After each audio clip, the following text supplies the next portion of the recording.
मैं प्रीति खंडेलवाल, पति का नाम आशीष खंडेलवाल, देवी नगर न्यू सांगानेर रोड सोंडाला जयपुर से हूँ।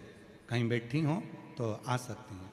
भोले बाबा की महिमा का और उनके एक लोटे जल का क्या वर्णन करूं।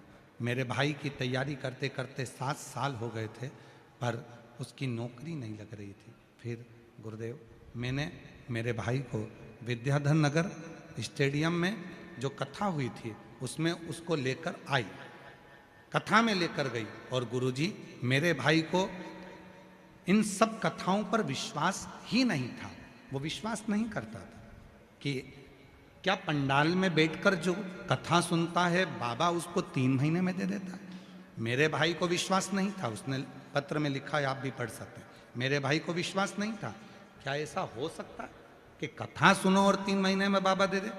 लेकिन गुरुदेव वहाँ एक दिन की कथा सुनने के लिए आया और एक दिन की कथा ने उसकी जिंदगी बना दी। गुरुदेव, विद्याधर नगर में उसने कथा सुनी और बाबा ने ऐसी कृपा करी कि वो भी आश्चर्य में पड़ गया। शिवजी ने एक नौकरी नहीं, 2-2 सरकारी नौकरियां मेरे भाई के खाते में डाल दी। 2-2 सरकारी नौकरियां, पत्र में खुद लिख रहे, 2-2 सरकारी नौकरियां भाई के खाते में दे दी। और आज बाबा की कृपा से मेरा भाई रेलवे में JEN के पद पर नियुक्त हो गया। मैं बाबा को यहाँ प्रणाम करने के लिए बाबा को नमन।